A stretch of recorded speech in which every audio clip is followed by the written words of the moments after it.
rights issues. Please welcome my dear colleagues and friends, Helen and Phil.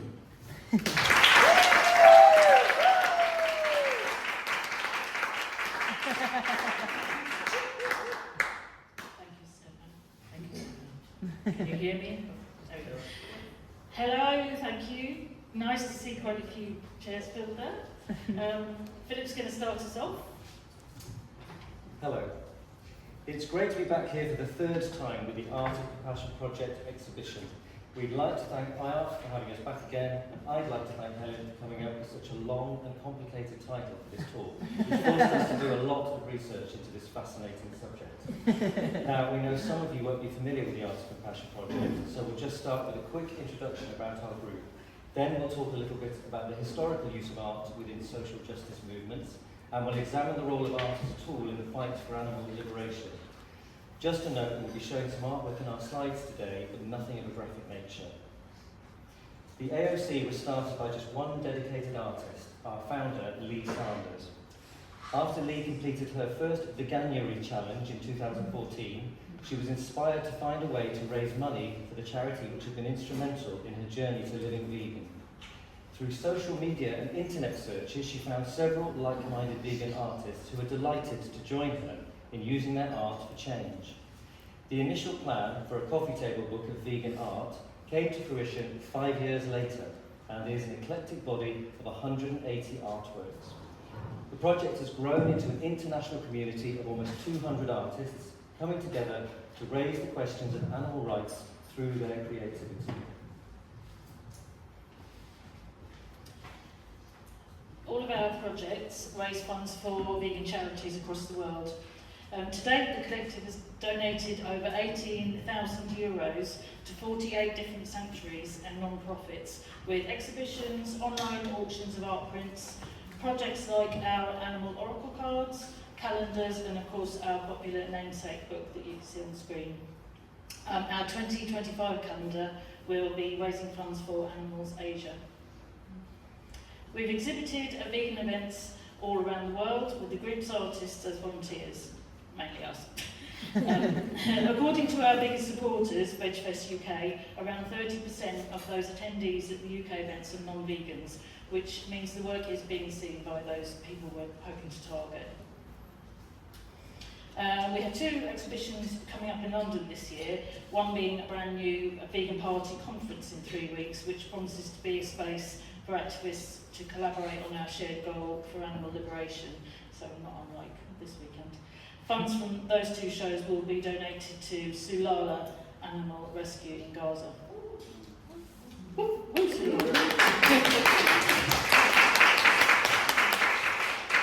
All the artists in the group are inspired by each other's work, but we're never in competition.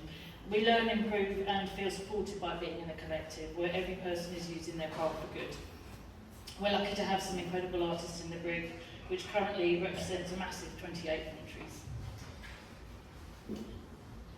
Jane Lewis is a professional artist from the UK.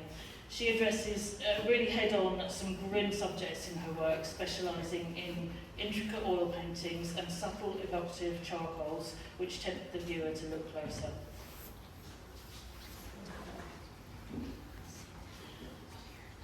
Twyla Francois hails from Canada, and she's a long-time animal research investigator, activist, and a prolific artist, who first began releasing her beautiful animal rights paintings in 2015. Tommy Kane is a professional illustrator living in New York. He's published quite a few books of his unique drawings, plus an important collection of vegan art from around the world, which he always tells people is the first vegan art collection in a book, and it's not. So, no, Tommy. The cover art for the book is by Jo Fredericks, who sadly isn't in our group, though we'd love her to be. Jane Yilmaz and Naomi Joy are both long-time volunteers for the UK events, and they're both great examples of the friendships we've found in the group. Francisco Atencio is a professional artist again from Argentina, and he's been our graphic designer since the project started. He does really heartwarming cartoon stuff that's very, very inviting for children. Similarly, Linda Bell will be bringing her joyful work all the way from New Zealand to London for a Veg Fest Christmas fair in December, so it'll be great to meet her in person.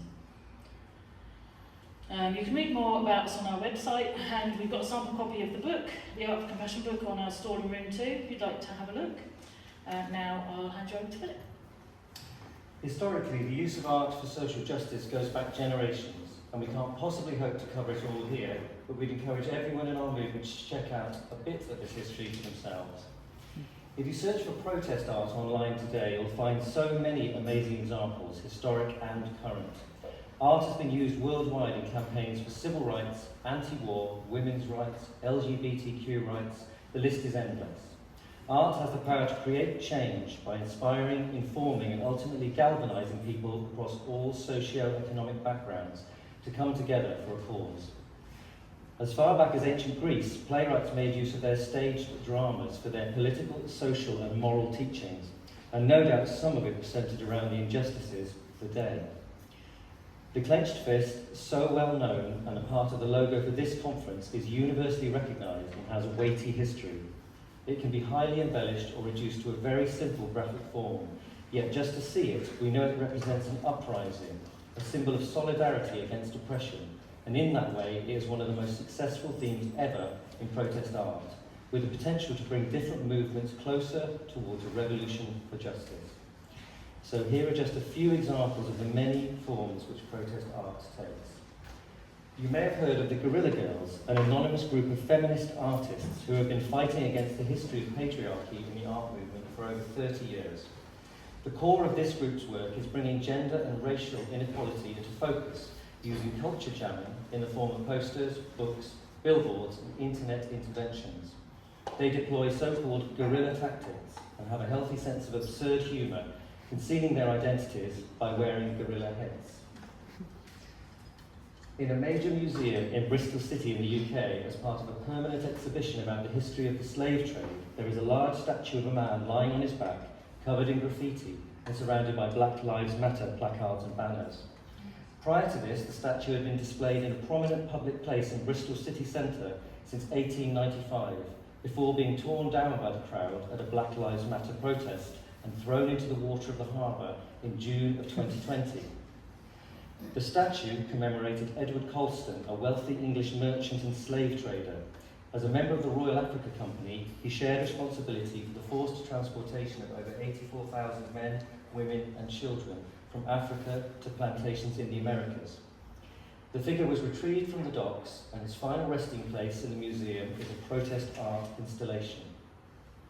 In mentioning Black Lives Matter, we must highlight the worldwide nature of the art that was created in response to the murder of George Floyd in South Minneapolis, a man who was brutally suffocated to death by police officer David Chauvin on the 25th of May 2020. This protest art took the form of street murals depicting his portrait, his death, his final words, as well as the names and images of other innocent black victims of American police brutality, going back through recent history. As well as the United States, these murals appeared in European, Asian, African and Australian cities, in Gaza, Syria, Karachi, Berlin, and on, in a multicoloured, multiracial wave of empathy and fury. The Red Rebel Brigade, an international group of performance and activists dedicated to the global environmental crisis. They first appeared at the Extinction Rebellion demonstration in London in 2019. Their very distinctive costume and their inclusive nature, involving hundreds of people, creates a visual spectacle that stirs the emotions, a vast silent parade of white faces and red robes, the red colour symbolising the common blood we share with all species. Their aim is to divert, distract, delight and inspire. Their latest protest parade, which is seen on the screen here, highlighting environmental issues, took place in April of this year in many cities across the world and was called A Funeral for Nature. The Yes Men, a performance art and clowning group whose aim is to infiltrate conferences, produce fake spectacle, disrupt events and destroy brands. In 1984, an industrial gas leak occurred in Bhopal, India, killing thousands of local people as well as injuring hundreds of thousands more. Neither of the companies responsible, Union Carbide and Dow Chemicals, have ever admitted their guilt or compensated their victims. In 2004, one of the Yes Men, posing as a spokesperson for Dow Chemicals, managed to appear on BBC World News in a show broadcast live to 300 million viewers, and announced that Dow Chemicals took full responsibility and had created a $12 billion plan to compensate the victims and clean up the site. Dow's stock immediately, but temporarily, lost billions of dollars. And the company's embarrassment was compounded when the Yes Men, still posing as Dow, mailed out a formal retraction of their first statement, saying that Dow was keeping the money as its sole responsibility was to its shareholders. This brilliantly simple act of performance art made the invisible visible. In this case, both the indifference of Dow and the callousness and greed of its shareholders. The Fire This Time, from 2002, is a unique example of how documentary can be art. On this audio documentary CD, the creators, Grant Wakefield and Miriam Pyle, speak about the history and consequences of the Gulf War of 1990. This critical film documentary proved too controversial for mainstream TV channels in the UK and was rejected, and so it became a spoken word piece consisting of a collage of facts, figures, media quotes and news clips, all accompanied by a continual soundtrack of electronica and Arabic music by well-known musicians such as the Aphex Twin and Pansonic. As a historical record of the time, as well as a truly harrowing listening experience, it uncovers the truth behind this manufactured war, told in the voices of those who perpetrated it. Dismaland. This is the perfect example of what is termed subvertising, to subvert advertising, to spoof, parody or satirise corporate or political advertisements found on billboards, at bus stops, in shop windows, anywhere public. It subverts the advertiser's intention, usually with humour, but also with bitterness and anger. So Dismaland, literally a dismal version of Disneyland, was created and curated in 2015 by the infamous street artist Banksy. He and his team turned a disused open-air swimming pool in the English seasort resort of Weston-super-Mare into a fairground-style art gallery.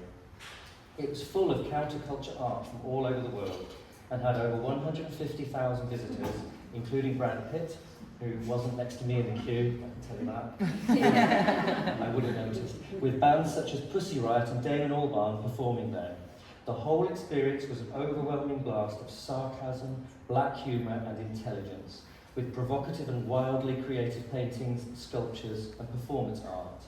In this challenging and disturbing exhibition, there was a powerful message of unity and hope, and of the possibility of changing the injustices of this world by firstly recognising them, and then by taking action through community, collaboration, and of course, creativity. There is an unpleasant image coming up next. Sorry. Trumpocalypse.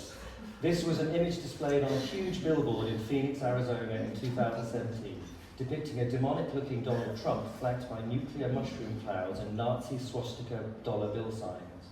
Created by artist and activist Karen Fiorito, this scathing and satirical image comments directly on Trump's dangerous authoritarian and fascist tendencies. Deliberately controversial, this very public artwork provoked a strong response, and Karen has been physically threatened because of this, as well as attempts being made to censor the billboard, all of which have failed. Trumpocalypse is a powerful example of the sanctified American right of the freedom of speech, even though a lot of Americans obviously didn't think so. In December 2020, Karen caused even more controversy when she added an orange jumpsuit and prison bars to the billboard, describing this as an aspirational addition. We're proud to say that Karen is one of the original members of the Art of Compassion project. This artwork also features in a YouTube channel called Agitate, which Helen and I curate together.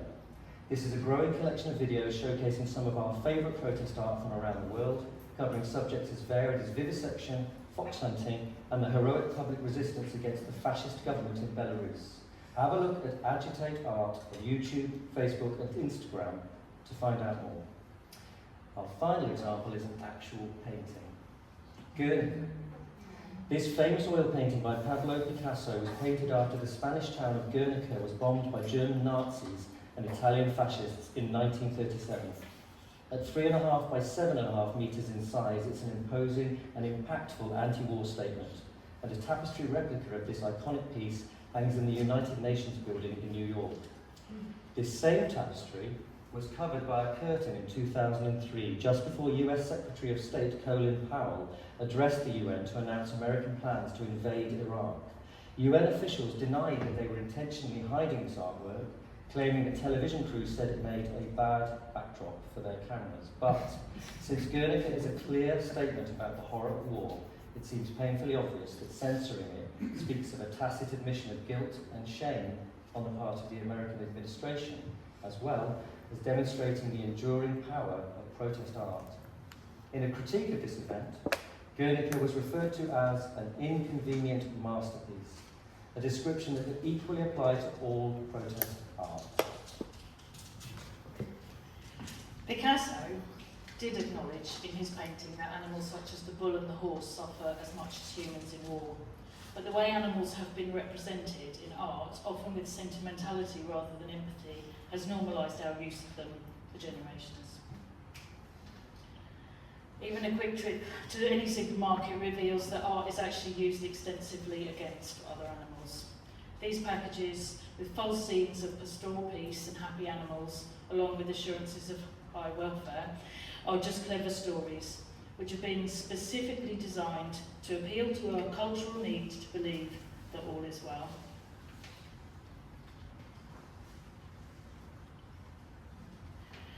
We're fighting thousands of years of this cultural indoctrination, and animal use industries have always invested heavily in the lies which keep us believing the fiction.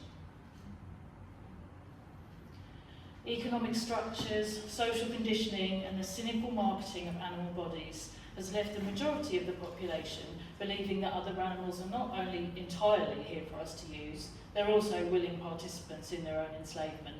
And this has become institutionally embedded as truths in our collective psyche. We can look at the dairy industry as a prime example, which bizarrely presents milk from a bovine as an essential part of human health. This marketing involves positive imagery, storytelling, in other words art, to successfully manipulate multiple cultures of humans to forget all about the very nature of being a mammal, which is that we all belong to a group whose bodies only produce lactate when we are pregnant.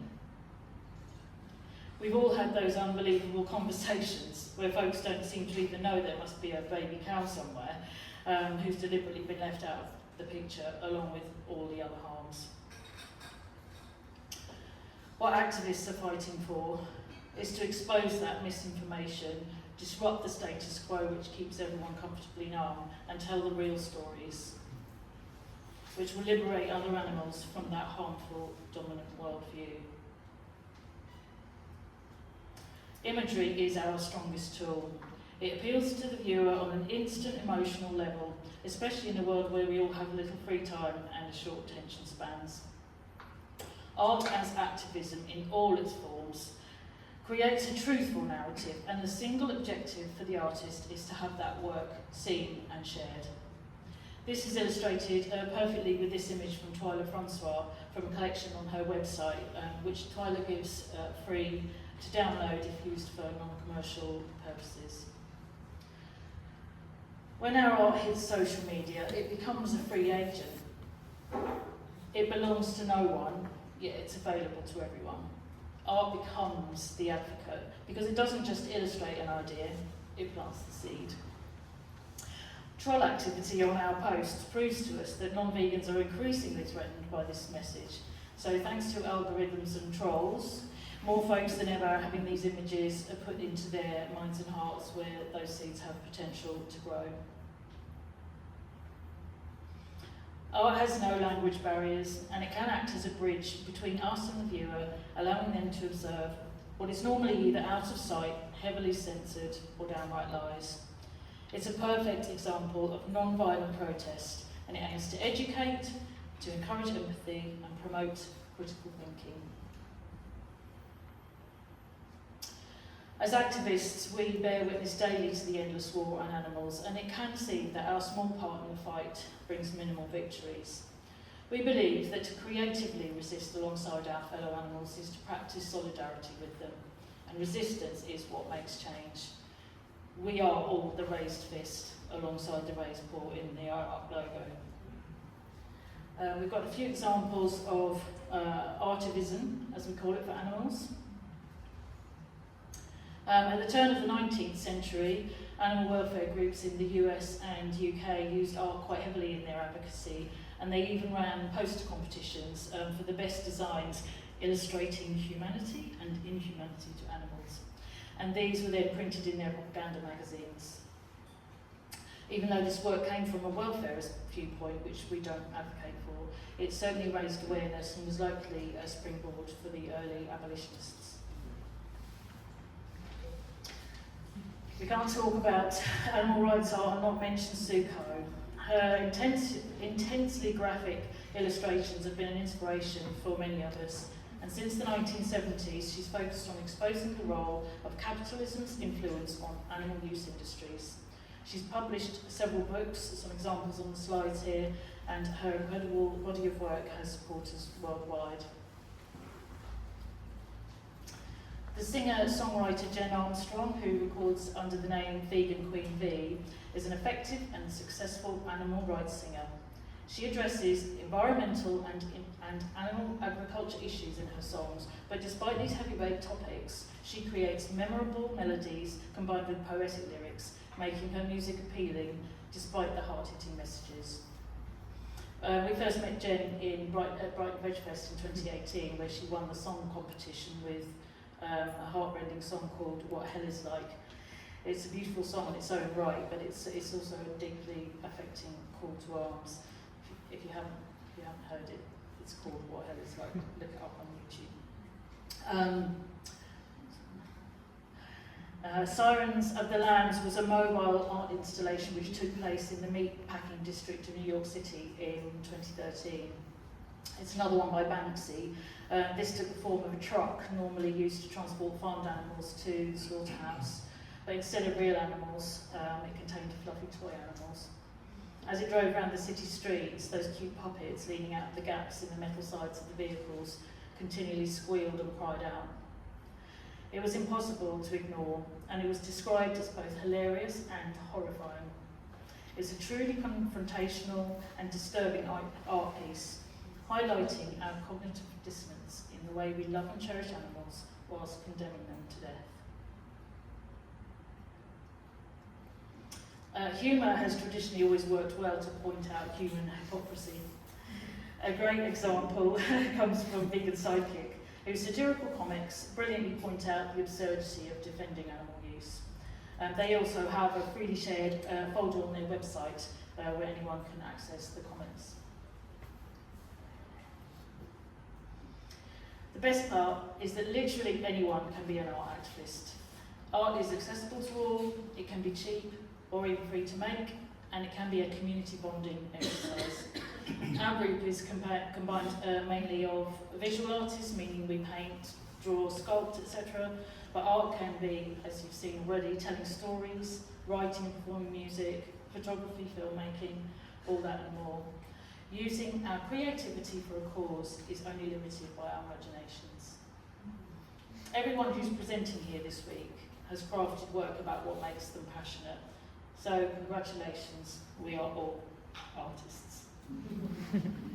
So we've seen just a few examples of how art has been used in the call for justice throughout history and around the world. Some of it brings urgent and uncompromising messages of suffering, but social justice art doesn't only have to be graphic and telling the truth. We need to balance this with images of joy and positivity, which can light up the darkness for the animals and for our fellow activists. Joy in the face of adversity is resistance in itself. So we also need to present our art for liberation in a way which imagines a better world for all. It's always good to remind ourselves that other animals are not in a position to advocate for themselves, though we all acknowledge they cry for liberation with every breath. It's just that humans don't listen. Because we work for them, We need to convey the full range of their rich emotional lives in our work, persuading the viewer to look past their conditioned assumption of what the animal is, allowing them to see who they are. The anger we all feel at the world is understandable, and we all know that the rage can make us feel hopeless sometimes. But when our anger is expressed with creativity, it becomes activism, and activism is hope. We've chosen a couple of art-related quotes to leave you with. If anyone would like to ask any questions, please let us know. Otherwise, please feel free to come over to our stall in room 2 at any time over the weekend for a chat. Thank you so much for listening.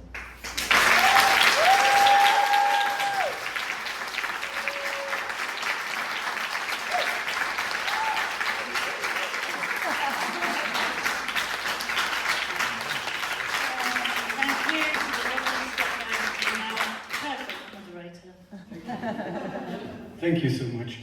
Are there any questions, comments, hoots of joy, signs of appreciation?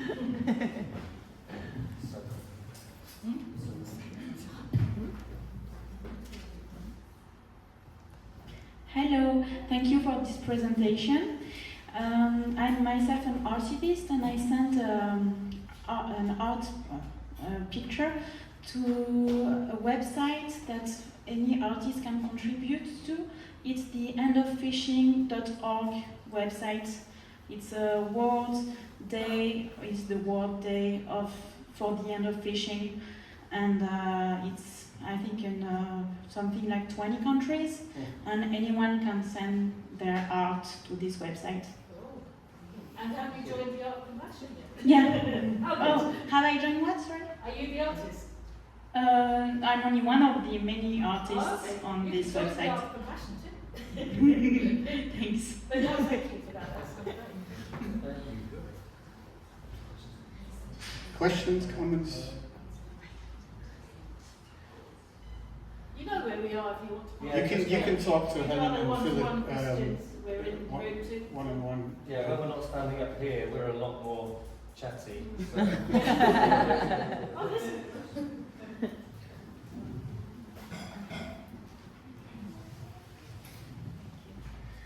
I just want to say, oh, I might cry. I just want to thank you so much for who you are, for all that you do and all that you create. It was really moving for you to say that joy. Here we go. Do you have tissue? That joy is also an act of resistance. And I write poetry, and a lot of so poetry for me is like it's a lifeline, but it's also it's also a way to give myself permission to feel the rage and the grief that is my baseline. Anyone else here feel grief? Yeah? Yes. Okay.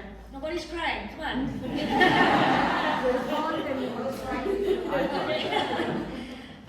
So yeah, just it feels very validating to be surrounded by activists who engage in all forms of activism, and art is like so open to interpretation. Earlier, I attended a screening by Vegalina, which was so gorgeous and tender, and it just really reiterates how powerful tenderness is, creativity is, and they are so understated and underappreciated, but just as, if not more so, moving and empowering. So thank you so much. And if you accept poets in art, in your Compassion Project, I would love to talk to you. Shameless promotion of your. Thank you so much.